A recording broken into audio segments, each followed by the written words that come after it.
ನಮಸ್ಕಾರ, ನ್ಯೂಸ್ 26ಗೆ ಸ್ವಾಗತ. ನಾಗಶೇಖರ್ ನಿರ್ದೇಶನದ ಶ್ರೀನಗರ ಕಿಟ್ಟಿ ರಚಿತಾರಾಮ್ ಅಭಿನಯದ ಸಂಜು ವೆಟ್ಸ್ ಗೀತಾ 2 ಚಿತ್ರದ ರೀ-ರಿಲೀಸ್ ಪ್ರೀ ಇವೆಂಟ್ ಕಾರ್ಯಕ್ರಮವನ್ನು ಹಮ್ಮಿಕೊಳ್ಳಲಾಗಿತ್ತು. ಸಂಜು ವೆಟ್ಸ್ ಗೀತಾ ನಾಯಕರು ಬಂದಿದ್ದಾರೆ, ನಮ್ಮ ಡೈರೆಕ್ಟರ್ ಸಾಹೇಬರು ಬಂದಿದ್ದಾರೆ, ನಿರ್ಮಾಪಕರು ಬಂದಿದ್ದಾರೆ. ಎಲ್ಲರಿಗೂ ಏನು ಇವತ್ತು ತಮ್ಮನ್ನೆಲ್ಲ ಕರೆದಿದ್ದಾರಲ್ಲ, ಏನು ವಿಷಯ ಅಂದರೆ ಎಲ್ಲರಿಗೂ ಸ್ವಾಗತ. ಇದು Sanju weds Geetha last time 5 ಸಲ ರಿಲೀಸ್ ಆಯಿತು. ಕೆಲವು ಕಾರಣಾಂತರಗಳಿಂದ ಕೆಲವು ಇದರಲ್ಲಿ ಏನೋ ಸ್ಟೇಜ್ ಅಂದ್ರೆ ಒಂದು ವಿಷಯಕ್ಕೆ ಇವತ್ತಿನ ದಿನ ಮತ್ತೆ 6ನೇ ತಾರೀಕು ರೀ-ರಿಲೀಸ್ ಮಾಡೋಣ ಅಂತೇಳಿ ಎಲ್ಲರೂ ಅವರೆಲ್ಲ ಅಂದ್ಕೊಂಡಿದ್ದಾರೆ, ಪಬ್ಲಿಸಿಟಿ ಮಾಡ್ತಾಯಿದ್ದಾರೆ. ನಾವೆಲ್ಲವೂ ಯಾವತ್ತೂ ಅಲ್ಲ, ಮೊದಲಿಂದನೂ ಮಾಡ್ಕೊಂಡೇ ಬಂದಿದ್ವಿ. ಯಾವುದೇ ಒಬ್ಬ ನಿರ್ಮಾಪಕರು ನಮ್ಮ ಹತ್ರ ಬಂದಾಗ ಎಲ್ಲ ರೀತಿಯ ಸಪೋರ್ಟ್ ಮಾಡ್ತಾನೇ ಇದ್ವಿ. ಇವತ್ತಿನವರು 2ನೇ ಬಾರಿ ರಿಲೀಸ್ ಮಾಡಬೇಕಂತ ಬಂದಿದ್ದಾರೆ. ಅವರು ನಮ್ಮ ಚಾಂಪ್ ಕಡೆಯಿಂದ ಆಗ್ಬೋದು, ನಮ್ಮ ಎಕ್ಸಿಕ್ಯೂಟಿವ್ ಕಡೆಯಿಂದ ಆಗ್ಬೋದು, ಎಲ್ಲ ಕಡೆಯಿಂದ ಸಂಪೂರ್ಣವಾಗಿ ನಾವು ಅವ್ರಿಗೆ ಸಹಕಾರ ಕೊಡ್ತೀವಿ. ಚಲನಚಿತ್ರ ಮನುಷ್ಯನಿಗೆ ಅಧ್ಯಕ್ಷರಾದ ನಮ್ಮ ನರಸಿಂಹನವರು, ಚಂದ್ರಶೇಖರ್ ಪ್ರವೀಣನವರು, ಎನ್ ಕುಮಾರಣ್ಣವರು, ಅದೆಲ್ಲ ಪದಾಧಿಕಾರಿಗಳಿಗೆ ಇವತ್ತಿನ ದಿನ ಪತ್ರಿಕಾಗೋಷ್ಠಿ ಎಲ್ಲ ತಿಳಿದಿರೋಂಗೆ ಸಂಜೀವಿನಿ ಸೀತಾ ಪಾರ್ಟ್ 2 ನಾನೇ ನಿರ್ಮಾಪಕ. ನಾವು ಆ್ಯಕ್ಚುಲಿ ಜನವರಿ 10ಗೆ ಸಿನಿಮಾ ರಿಲೀಸ್ ಮಾಡಲಿಕ್ಕೆ ಅಂತ ಪ್ಲಾನ್ ಮಾಡಿ ಭಾಳ ಅದ್ದೂರಿ ಪ್ರಚಾರನ ಮಾಡಿ, ಅದೇನು ರಿಲೀಸು 10ಗೆ ರೆಡಿ ಆಗಿತ್ತು. 7ಗೆ ನನಗೆ ಹೈದರಾಬಾದಲ್ಲಿ, ನನಗೆ ಯಾರು ಗೊತ್ತೂ ಇಲ್ಲ, ನನಗೆ ನನ್ನ ಸಂಬಂಧ ಇಲ್ಲ ಅಂತ ಸ್ಟೇ ಸಿಗ್ತಾನೆ. 7ನೇ ತಾರೀಕು ಸಂಜೆ 3 ಗಂಟೆಗೆ ನನಗೆ ಒಂದು ಕಾಪಿ ಬರುತ್ತೆ ಸ್ಟೇ ಸಿಕ್ಕಿದೆ ಅಂತ.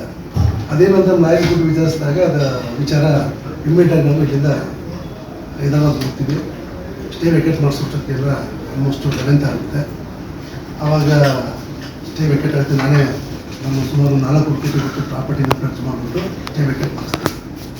ಅದಾದ ನಂತರ 10ನೇ ತಾರೀಕು ಮುಗಿದೋಗಿರುತ್ತೆ. ಮತ್ತು ಅಲ್ಲಿ ಸೀನಿಯರ್ ಕೌನ್ಸಿಲರ್ ಅಡ್ವೊಕೇಟ್ಸ್ ಏನು ಹೇಳ್ತಾರೆ ಅಂದರೆ, ನೀವು ಮತ್ತೆ ಒಂದು ಹೈಕೋರ್ಟ್ಗೆ ಹೋಗೋ ಚಾನ್ಸಸ್ ಇರುತ್ತೆ. ನೀವು ಫಸ್ಟು ಒಂದು ಹಿಂಗಿರೋ ಟೆಂತಿ ಮಾಡಬೇಕು ಅಂದ್ಕೊಂಡಿದ್ರಲ್ಲ, ಇಮ್ಮಿಡಿಯೇಟ್ಲಿ ಒಂದು ಎಷ್ಟು ಡೇಟ್ ಆಗಿದೆ ಆ ಡೇಟಿಗೆ ಮಾಡ್ಬಿಡಿ. ದುಬೈನಲ್ಲಿ ಈ ಚಿತ್ರದ ಒಂದು ಪ್ರೀಮಿಯರ್ ಶೋ ಮಾಡಿ, ನಮ್ಮ ಸಪೋರ್ಟ್ ನಿಮಗಿದೆ, ಇಲ್ಲಿ ನಾವು ಪ್ರಮೋಟ್ ಮಾಡ್ತೀವಿ ಅಂತ ಅಲ್ಲೂ ಕೂಡ ಆಫರ್ ಬಂದಿದೆ, ಅಲ್ಲಿಗೂ ಹೋಗ್ತಾ ಇದ್ದೀವಿ. ಮತ್ತು ಪ್ರೆಸ್ ಮೀಟ್ಗಳಿದೆ, ಪ್ರೀ ರಿಲೀಸ್ ಇವೆಂಟ್ ಇದೆ, ಹೀಗೆ ಅನೇಕ ಪ್ಲ್ಯಾಟ್ಫಾರ್ಮಲ್ಲಿ ಪ್ರಮೋಷನ್ನ ಪ್ಲ್ಯಾನ್ ಮಾಡಿದ್ದೀವಿ. ಇವತ್ತು ಸಂಜೆ ಕನ್ನಡ ಚಿತ್ರರಂಗದ ಪ್ರಮುಖ 22 ನಿರ್ದೇಶಕರು ಈ ಸಿನಿಮಾನ ನೋಡ್ತಾ ಇದ್ದಾರೆ. ಅವ್ರ ಹೆಸರು ಹೇಳ್ಬೋದು ಸರ್ ಕೆಲವರು? ಎಸ್ ನಾರಾಯಣ ಅವರು, ದಿನೇಶ್ ಬಾಬು ಅವರು, ಆಮೇಲೆ ಎಸ್ ಮಹೇಂದರ್ ಅವರು,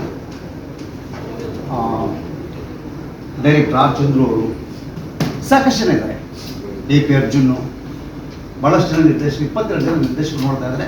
ನಾನು ಅದನ್ನು ಕಳಿಸ್ಕೊಡ್ತೀನಿ ಆ ಕಂಪ್ಲೀಟ್ ಇದೆ ಸರ್. ಈಗ ಮಹೇಂದ್ರ ಸರ್ ಹೆಸರು ಸನಂ ತೆರಿಗೆ ಸಂಬಂಧ ಆ ಸಿನಿಮಾ ರಿಲೀಸ್ ಆದಾಗ ಸರಿ ಸುಮಾರು 9 ಕೋಟಿ ಲಾಸ್ ಆಗಿತ್ತಂತೆ ನಿರ್ಮಾಪಕರಿಗೆ. ಮತ್ತೆ ರೀ ರಿಲೀಸ್ ಪ್ಲ್ಯಾನ್ ಮಾಡಿ ಈಗ ಅದು 100 crores ಕ್ಲಬ್ಸ್ ಇದೆ. ಆ ಸತ್ಯ ನಿಮ್ಗೆ ಗೊತ್ತೇ ಇದೆ. ಸನಂ ತೆರಿಗೆ ಸಂಬಂಧ 9 years ಆದ್ಮೇಲೆ ಮಾಡಿದ್ರು. 9 years ಆದ್ಮೇಲೆ ಮಾಡಿ. ಸೊ ಕಾಲ ಬದಲಾಗಿದೆ, ಆದರೆ ಸಿನಿಮಾ ಬದಲಾಗಿಲ್ಲ, ಪ್ರೇಕ್ಷಕರು ಬದಲಾಗಿಲ್ಲ. ಒಳ್ಳೆ ಸಿನಿಮಾ ಅಂದರೆ ಅವ್ರು ಡೆಫಿನೆಟ್ ಆಗಿ ನೋಡ್ತಾರೆ, ಡೆಫಿನೆಟ್ ಆಗಿ ಹಿಟ್ ಮಾಡ್ತಾರೆ. ಇದು ಆಗಿಲ್ಲ ಪ್ರಾಬ್ಲಮ್. ಈಗ ಎಲ್ಲವೂ ತೆರವಾಗಿದೆ. Everything is clear, dismissed. Stay ಎಲ್ಲ ಡಿಸ್ಮಿಸ್ ಆಗಿದೆ. 21 ನಿಮಿಷ ಫುಟೇಜು ಸಿಕ್ಕಿದೆ. ಮತ್ತೆ ನಾವು ರೀ ರೆಕಾರ್ಡಿಂಗ್ ಮಾಡಿ ಇಡೀ ಸಿನಿಮಾ ಈ 21 ನಿಮಿಷ ಸೇರಿದ ತಕ್ಷಣ ಅದರ ಶೇಪ್ ಚೇಂಜ್ ಆಗುತ್ತೆ. ಬಿಫೋರ್ ಡ್ಯೂರೇಷನ್ ಎಷ್ಟಿತ್ತು ಸರ್? 2 ಗಂಟೆ 2 ನಿಮಿಷ ಇತ್ತು, ಈಗ 2 ಗಂಟೆ 23 ನಿಮಿಷ. ಅಂದ್ರೆ ಎಡಿಟಿಂಗ್ ವಾಯ್ಸ್ ಚೇಂಜ್ ಮಾಡಿ ಜಂಬೋರ್ ಇದೆ. ಒಂದೊಂದು ರೀಲಲ್ಲಿ ಸರಿಸುಮಾರು 2 ರಿಂದ 3 ನಿಮಿಷ.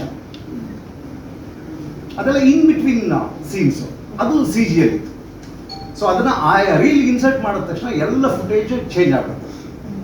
ಸೊ ರೀ ರೆಕಾರ್ಡಿಂಗು ಚೇಂಜ್ ಆಗಿಬಿಡುತ್ತೆ, ಎಫೆಕ್ಟ್ ಚೇಂಜ್ ಆಗಿಬಿಡುತ್ತೆ, ಪ್ರತಿಯೊಂದು ಚೇಂಜ್ ಆಗಿಬಿಡುತ್ತೆ. ಆ ಚೇಂಜ್ ಆದಾಗ ನಾವು ಮತ್ತೆ ರಿವರ್ಕ್ ಮಾಡಬೇಕು. ಅಧ್ಯಕ್ಷರು ಇವರ ಸಹಕಾರ ಸಿನಿಮಾ ಮೊದಲಿಂದಲೂ ತುಂಬ ಚೆನ್ನಾಗಿತ್ತು. ನನ್ನ ಮೇಲೆ ಅವ್ರ ಪ್ರೀತಿನೂ ತುಂಬ ಚೆನ್ನಾಗಿದೆ. ಈಗ ಮತ್ತೆ ಬಿಡುಗಡೆ ಮಾಡ್ತಿದ್ದೀವಿ. ಪ್ರಚಾರ ಇವತ್ತಿಂದ ಶುರು ಮಾಡ್ತಿದ್ದೀವಿ. ತುಂಬ ರಭಸದಿಂದ ತುಂಬ ಅದ್ಭುತವಾದ ಪ್ರಚಾರ ಮಾಡಬೇಕು ಸಿನಿಮಾಗೆ ಅಂತ ಪ್ಲಾನ್ ಮಾಡಿದ್ದೀವಿ. ನಿರ್ಮಾಪಕರು, ನಿರ್ದೇಶಕರು ಎಲ್ಲ ಸೇರಿಕೊಂಡು ಒಂದು ಅದ್ಭುತವಾದ ಸಿನಿಮಾ ಮಾಡಿದ್ದೀವಿ. ಈಗ ಆಲ್ರೆಡಿ 21 ನಿಮಿಷ ಆಡೋದ್ಮೇಲೆ ಸಿನಿಮಾದ ಕಲರೇ ತುಂಬಾ ಬೇರೆ ಥರನೇ ಇದೆ. ಎಲ್ರಿಗೂ ತುಂಬ ಖುಷಿಯಾಗುತ್ತೆ. ಸತ್ಯ ಹೆಗಡೆಯ ಕ್ಯಾಮ್ರಾ ಕೈಚಳಕ ನೀವು ನೋಡಿ ತುಂಬ ಖುಷಿ ಪಡ್ತೀವಿ. 6th ಬಿಡುಗಡೆ ಆಗ್ತಿದೆ, ಪ್ರಚಾರ ಇವತ್ತಿನ ಶುರು. ನೀವೆಲ್ಲರೂ ಈ ವಿಚಾರವನ್ನು ತುಂಬ ಎಷ್ಟು ಜನಕ್ಕೆ ತಲುಪಿಸ್ತಿರೋ ಅಷ್ಟು ನಮಗೆ ಸಹಾಯ ಆಗುತ್ತೆ ಸಿನಿಮಾ ಒಳ್ಳೆಯದು. ಈ ಟೀಮ್ ಎಲ್ಲ ತುಂಬ ಕಷ್ಟಪಟ್ಟು ಸಿನಿಮಾ ಮಾಡಿದ್ದಾರೆ. ಕಾರಣಾಂತರಗಳಿಂದ ಆವಾಗ ಕರೆಕ್ಟಾಗಿ ರೀಚ್ ಆಗಿಲ್ಲ ಅದು. ಈಗ ಈ ಜೂನ್ 6ನೇ ತಾರೀಕು